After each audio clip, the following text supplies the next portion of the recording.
when ChatGPT came out, I was like, what is this? Like, where are we? What is going on? But you were following only months before the launch. How deep and technical you have to go with this hiring. Like it's not easy. But that's kind of the main methodology there. For example, Gemini, the model, DeepMind, that's obviously contributed to researchers, designers, engineers, etc. Obviously, they have quite a massive team there.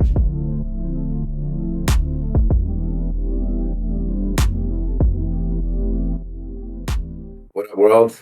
Welcome to Talent Roadmap, a podcast designed for job seekers in tech. My name is Henry, host and founder. I've got Liam with me today here. So fun fact, first time in New York, we're here at the Brooklyn Podcast Studio, and today we're going to capture Liam's story. Liam and I worked at a startup tech company last year, September through December. We've kept in touch since, and Liam, pretty fantastic dude all around, but I'll give some quick highlights here. He's a sub-3 marathoner, has his own fashion brand, clothing line, and is running his own search firm for AI folks in tech. So without spoiling all the details, I'm going to have Liam introduce himself, and we'll go from there. Welcome, Liam. Thank you very much, Henry. Pleasure to be on the podcast. Pleasure to be the first guest in person as well. Yeah. So I'm Liam. I'm the founder of a company called stellarsearch.ai. So we essentially help a range of generative AI startups to find top research, engineering, design, go-to-market talent, predominantly in SF and New York, basically. So we've worked with some really cool startups and some pretty amazing things in this tech world. Obviously, there's a lot of startups in multiple different things these days, things you might not even have thought about is possible. So we're really helping these guys shape the world with the type of talent we hire for them. Man, so I guess when did Stellar Search kick off? And I'm a big name and brand guy, so how did you come up with the name? And where are you currently located as far as the company itself? Yeah, good question. So in terms of how long we've been running, so start of this year actually, start of January. I always had it in the back of my mind. So a bit more deeper context about myself. So I worked for a search firm in London. When I joined, I had no recruitment experience. I spoke stuff, obviously, being in a small boutique firm in a company in London, they gave me the market of AI and ML for London-based startups. But I kind of said to my boss at the time, I know what's going on in SF. It's only going one way, which is up in New York. Let me focus on the market there. So he kind of gave me a 1-month trial to prove myself, which I did. I signed multiple clients within that month, started working on a range of different job searches, and just kind of stuck with it essentially ever since, even joining the company we worked for, bringing on clients. That side was more sales orientated, bringing on clients to obviously pass over to the recruiters in the company. But always had a really strong interest within this niche of AI, basically. Gotcha. So obviously stuck with me, and then decided to burn the boats, as they say, and go all in on Stellar Search and create my own firm. In terms of the name, I think the type of candidates that we do place are literally that top 1% of engineers, like I said, engineers, researchers, designers across the States. Ones that more often than not don't have a ton of the information on their LinkedIns because they know they're that good. They don't want to get contacted by recruiters day in, day out with 10 plus job opportunities because they're obviously at these top companies like DeepMind, OpenAI, Google, Meta, etc. So it really takes some intricate searches in terms of other public profiles that I have online as well. Right. So that's kind of where the name came from, is Stellar being good, great, exceptional. And that's kind of what we provide. Interesting. That's very cool, man. Yeah, as you were mentioning some of the methods of finding folks' profiles online, I'm just thinking in my head, you must be using, X amount of tools. So before we get into that, though, I wanted to capture your story from the very get-go, because you mentioned London-based recruiting firm. You had no experience, or I guess no one has experience as a recruiter because we don't go to college for this stuff. Exactly. But what was your background in uni? I guess you guys call it in London. And then how did you kind of make your way into this London firm, and then convince them to have you cross the pond to SF in New York? So yeah, what's the story behind all that? Yeah, so running back, I mean, I'm 24 now, so running back around 3 years. I did mechanical engineering at a small university in Bournemouth. If anyone in the States know where Bournemouth is. And yeah, did mechanical engineering throughout my degree. I never really wanted to go into that field of work just because I enjoyed the mathematical side of things and the problem solving, but being like fully hands-on, I wanted to be in office, behind the desk, etc. Just wasn't sure what I wanted to do, basically. So one of my buddies down the gym, he worked in tech recruitment at the time, and essentially said, I was speaking to him saying I was struggling to find a grad job after uni, and he was saying, well, come interview for my firm. And it was probably like an 8-man firm at the time when I joined. Interviewed, got the job. The founder gave me the market of AI and ML in London. And then it's kind of where I explained previously, I said, let me focus. I knew what was going on in terms of AI. Well, very borderline knew what was going on. So yeah, I joined there literally a couple months before ChatGPT first got released. So as soon as that came out, I remember finding ChatGPT and thinking it was some monumental thing that no one knew about, and I was like one of the first to ever find it. And I said to my boss at the time, like, we can definitely utilize this in terms of anything, email writing, candidate summaries, etc. And then we just stuck with that market, went down one rabbit hole, looked at, obviously within generative AI you have different subsets of AI. So you have the text generation, image, video, except code generation, whatever it is. And I started just going down each of those different rabbit holes basically and finding startups within those fields. Yeah, it's pretty nuts. Worked with some really cool companies, worked on a range of different vacancies with those guys. And then in terms of the company we joined, I actually reached out to the founder about one of their they were hiring an AI engineer at the time. Obviously, as you do in recruitment, agency recruitment, you reach out to multiple different companies trying to get them on board. So you obviously you're offering your services basically. And this company was hiring found an AI ML engineer, which I had someone thought it'd be great. And the founder basically saw my email and flipped it on its head. It's an H. So my outbound email, I only ever sent one email to them.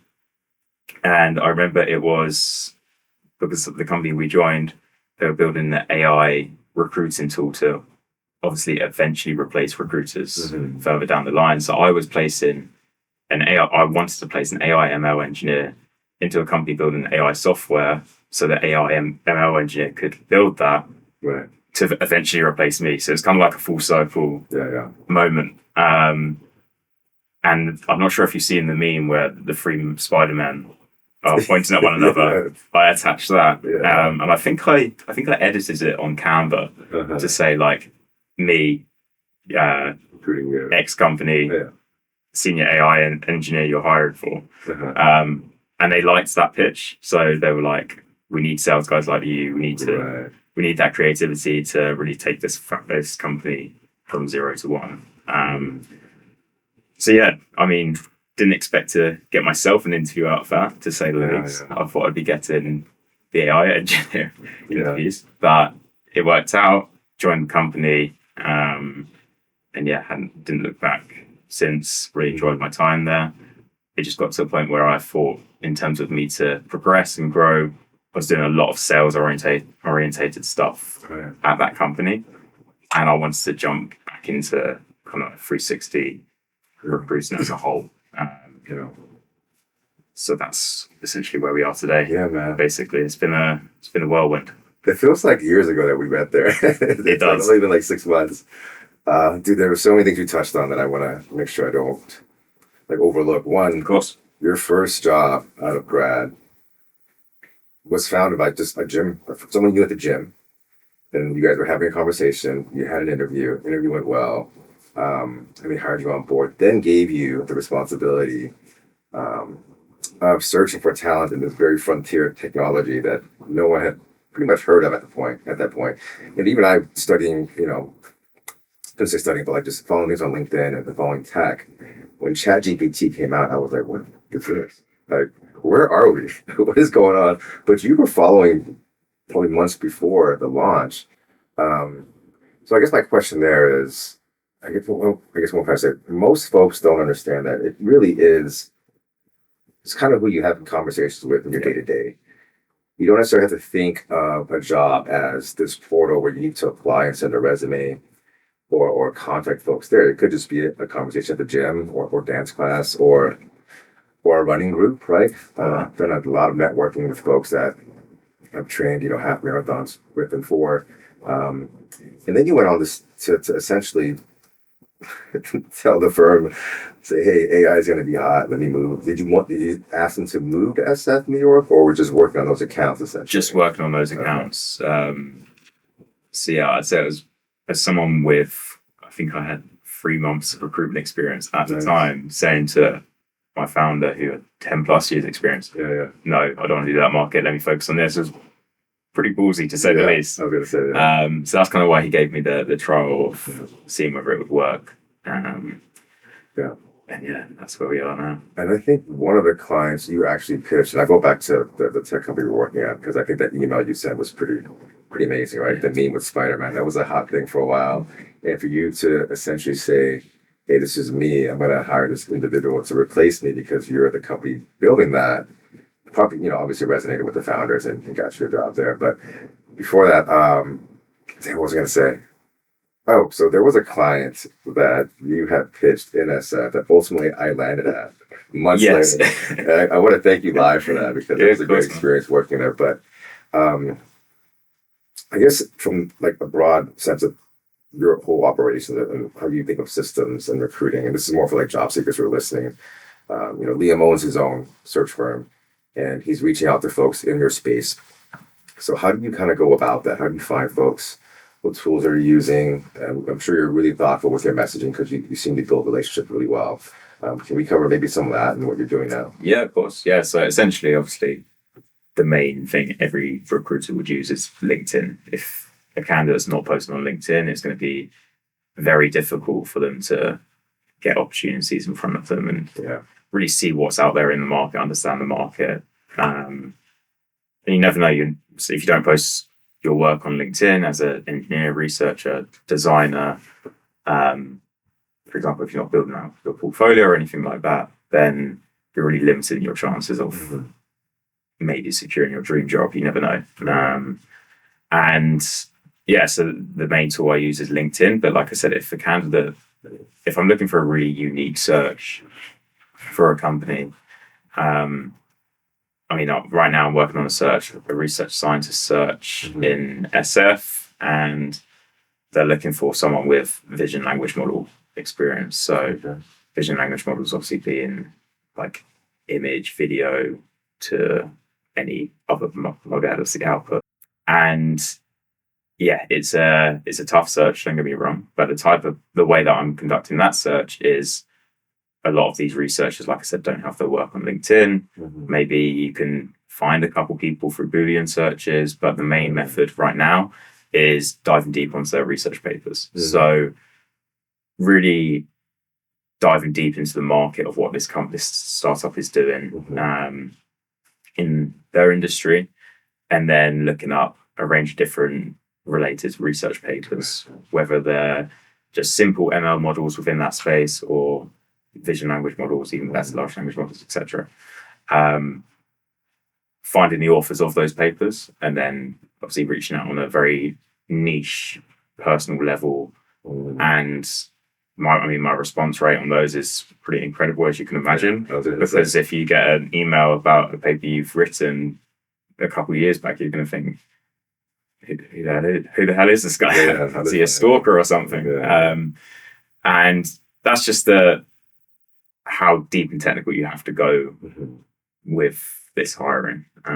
Like it's not easy at all, but that's kind of the main methodology there. And then it's very similar sort of process to let's say designers as well, or obviously some engineers are contributors to papers as well, especially research engineers. If they're looking for an out and out ML engineer, obviously they can be a fit in some regards as well. Let's say, for example, Gemini, the model from DeepMind, that's obviously contributed to researchers, designers, engineers, etc. Obviously, they have quite a massive team there. And yeah, basically diving deep onto their experience and ensuring they're a fit, basically. And yeah, like I said, very similar approach to designers. You find their LinkedIn's often conducted through companies they've worked at. So obviously there's such a high bar with certain companies. Ramp, Stripe obviously have really strong engineering talent, companies like that. Diving deep into those, whether they've worked there now or previously, obviously there are really positive signs to whether you think a candidate will be good, and then so you can further vet them after speaking with them, etc. So a lot of my time is sourcing and diving deep into the market, and obviously finding candidates solutions to my clients' problems, essentially what they need. That's good to know, man. I think for those listening, I think the narrative is like recruiters tend to spam. Recruiters are like looking at resumes for like 6 seconds, right? That's that's true to a certain sense for a certain type of recruiting function, mostly for inbound. Yeah. By the way, but on the other side of things, if you're running your own desk, as they call it, you really have to be very specific in who you reach out to, because your time is essentially worth X amount of dollars if you're able to place this individual at this client. And there's all these variables, right? With the market, how many other places they're interviewing at, if the client is even actually opening this role for X amount of time. So being very specific and personal in your reach outs, I don't think many folks actually, I think listening, understand that this is actually very much a discovery and user research and diving into folks' background. And that one email, whether it has a typo or maybe someone else's name, could cost you an entire relationship. So I just wanted to maybe just kind of maybe expand on that for the folks that are listening, because it isn't necessarily spammy work. It's essentially trying to build relationships very quickly, without voice, without video. I mean, some folks do send video messages, but just through text, right? Which is kind of incredible to kind of think about. So you are obviously interfacing with founders directly. How does that look, feel? What's the stereotype of founders having no time, so they're very short and quick in their emails? Is that true, or is it something that you've seen? How's your interaction been with founders, and how do you help them? Yeah, so very, very similar sort of approach. Obviously, you have to make it, I think, within this market where if you're running your own desk, recruiters forget this is like they are people at the other end of the email. They're not just a robot that's going to reply to you, yes, I'm interested in working with you. Like they are actually someone building the company or working a job. I think people forget that just from the mass amount of volume that they send. So when you get a reply, obviously you're like, great, happy to dive deep here, etc. But yeah, you sometimes forget the actual people on the other end of the phone or email account. So that's kind of why personalization is super important, and actually taking the time to dive deep into their background, basically. Like I said, if you're sending thousands of emails, spamming potential candidates, obviously it depends on the type of role that you're recruiting for. If it's super niche, spamming isn't going to work. But if it's obviously more broad, let's say entry-level sales position or something like that, obviously you're just going to try and contact as many fresh grads as you can and see who bites, basically. But yeah, in terms of on the client side, communication, how that looks, myself, and I'm sure other agency owners, agency recruiters know this. It's about being a consultant. Like, it's great being a recruiter, but where you map the market every single day, you understand it more than them. So you understand salary benchmarking, what candidates are looking for these days, what's important to a candidate, what they're looking for in their next role, etc. And you do that for every candidate in your database. It's not just the one person they're looking for.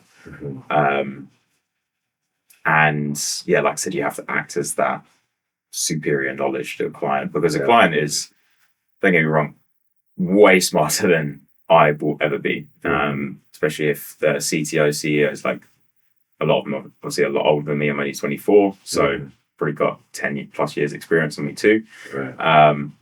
But where, like I said, where I'm mapping this market every single day, it's just putting in the reps. Obviously, it's like working out in the gym. If you're going to go to the gym every single day, you're going to get bigger, stronger, fitter, etc. Understanding the market more and more every single day, speaking to more and more people, you're going to have that edge over these founders who don't have the time to go out and do recruiting themselves, because if they do that, they're not going to have a product or a business at the end of the day. Like, it's very well, or sleep. or sleep. So yeah, you have to act as that consultant and basically really provide as much value as you can, because that's what they're paying for at the end of the day. They're not just paying for someone to join their company; they're paying for your knowledge as well. Yeah. So yeah, I hope that. Yeah. In 3 years, you've you captured a ton of knowledge in this space. And I think when I first met you, I'm like, oh my God, this guy's probably been doing this for 10 plus years. And then I remember you saying you're like, you're 20. I think I was 23 at the time. You're 23. Yeah, I started cursing. I was like, what will never do with my life? On top of that, when I looked at your profile when we first started, I was like, wow, you have own own fashion brand. And then you started posting about your marathons. So we can talk about this real quick, because I always love to ask about those hobbies. Fashion is something I'm super interested in as well. So how did you come up with the fashion brand? Or just tell me all about that, and then we'll get into the reps and the marathon and stuff. Yeah, of course not. Yeah, so I only really started getting into fitness probably in the first lockdown, so March 2020 time. Obviously not much to do, sitting at home. My dad had a couple weights sat in his garage. No way. So I picked those up, started working out more. Pretty much borderline got obsessed with it. I was training like twice a day, put on like 8 kg worth of pure muscle pretty much. Wow. I don't know what that is in pounds. For you American fans. Yeah. We'll compare it later. I don't know either. But yeah, basically just started working out more and more. And then towards the end of that's 2020 summer, I kind of had it in my mind that, or actually take a step back, probably through COVID. COVID was like a real kickstart for me in terms of personal development and things like that, topics like that, because it was booming online on TikTok, Instagram, etc. Never really thought of it as a typical uni student going out every single night, drinking, being hungover, going to lectures, etc. Yeah. It's massive. Passage, right? Yeah, and then went into lockdown. Went from being in university, so obviously having to go home, and then you could have either gone one of two ways. You could either just sit around and wait for COVID to pass, or actually use this time wisely. And that's kind of the avenue I went down. Picked up fitness, started running more, etc. Dialed in my diet, because being a uni student, first year I was eating like 99% chicken nuggets and things like that. Rough. So really dialed in on every avenue basically. And then as I was more and more into my fitness, I wanted to have my own business within the fitness space. I didn't know what I wanted to do with it, whether it was have a clothing brand, become a PT. I was at uni, didn't actually know what I wanted to do as a career. So I was just exploring different avenues, and then kind of sat at the back of my mind for a while, until 2021 probably. I really started planning and diving deep into it. So from 2021 to 22 was kind of the planning phase with an ecom brand. It's very I'd say it's probably one of the hardest business models because obviously it's so low ticket in terms of you're selling a $50 hoodie or $30 t-shirt for consumers in the gym. And at that point, it's just about mass marketing. So really enjoyed doing the brand. It taught me a lot, but it got to the point where I had to continue investing my own money into it. So, I mean, it did scale, but like I said, it just became more and more expensive. And then I probably made the decision to put it on hold or pause last year and really dial in on recruiting and just go down that avenue a bit deeper. Yeah, that's a bit about the brand. It's called Matador Activewear. If anyone wants to check out the Instagram, hopefully be relaunching soon. Nice. And then, how did that kind of parlay into like marathon training? Because sub 3, I mean, you can share the numbers in a bit, but that's not an easy feat for anyone, regardless if they're 24 or not. So how did you get to that point in your fitness? Yeah, so I probably started running seriously like end of 2022, picked it up more going into 2023. And then my boss at the time, he was training for London Marathon. So I started doing 20-mile runs with him and doing his long runs, etc. Even though I had nothing planned, which I'm sure sounds slightly psychotic, doing a 20-mile run for no reason. And just fell in love with the sport, basically. I booked my first ever marathon for London. It was London in 2024, so last year. That was my first official. Yeah, that's what you posted about. So I did that. Probably didn't train as best as I could have. I was literally just going out and running as much distance as I wanted to at any speed. I wouldn't advise it if you're training for a marathon or half marathon, etc. But yeah, I ran London Marathon 2024 in 3 hours 10 minutes, which is still pretty impressive for a first marathon. And then literally all of last year, from I think London Marathon last year was April all the way through till November. I ran Verona Marathon in November 2024, just gone, and I did 2:51 there, so I cut 19 minutes off. That was quick. That's like, I don't know what it is in minutes per kilometer. It's 4 minutes 3 seconds per kilometer. I don't know what that is in miles per. I think when we were at that tech company, I did the math. I think you were like it was sub 6 for sure per mile. I think you were like a 5:23, 5:27. Unless that was your first one. I think that was I did a 10K as well. I think that was for the 10K. So I did a 10K race, just local at home. Just get up and go. So that was 36 minutes 14. That's what I calculated. And I was like, that was so. That would be about right then. So 6.2 miles. Yeah, that was really fast. Yeah. Crazy, man. Anything else you do for fun? I'm just kind of curious. Do you like fly planes? You're a pilot? I'm not, unfortunately. No, it'd be great. Save me a lot of money on flights. For sure. But yeah, mainly my life revolves around fitness, gym. Being a business owner obviously takes a lot of my time. And travel. I travel quite a lot. This is my second time in New York. I was here in September, and hopefully going over to SF for a couple of days before I head back to London. Nice. Yeah, I'll be back there tomorrow. Holy shit! Oh wow! Saturday. I'm leaving tomorrow. I just got here on Thursday. Let's circle back to the Stellar Search, because I think I want to wrap up there. Business models, essentially, you are looking for machine learning engineers, AI, ML, research folks. If you want to maybe share more about that, so the folks that are listening, to reach out to you on LinkedIn and contact you, because I feel like there aren't many folks like niching down on just that specific background. So it'd be nice for folks that are in the market or on the market to have a singular person working for them to help them find that next role, which I think is the most powerful way to do it. So if you want to share more about Stellar Search and who you're looking for, that way, we kind of pass on those intros. Yeah, definitely. The type of companies I work with are all predominantly startups and scale-ups, probably max 50 employees. So and the type of roles they're looking for are obviously founding AI engineers, ML engineers, researchers, maybe a mix between research engineering, product designers, full stack, front end, back end, infra, etc. Basically a real range across the tech scene. And then we started picking up a bit more on the go-to-market side, so marketing, sales, ops, growth, etc. So yeah, I mean, if you're wanting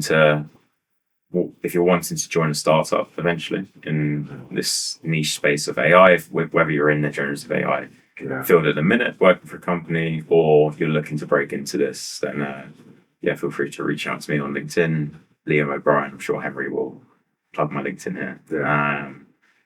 And happy to chat. Cool, man. Yeah, definitely will add your links in the show notes. Before we wrap, I always ask one question at the very end for folks that are on the show.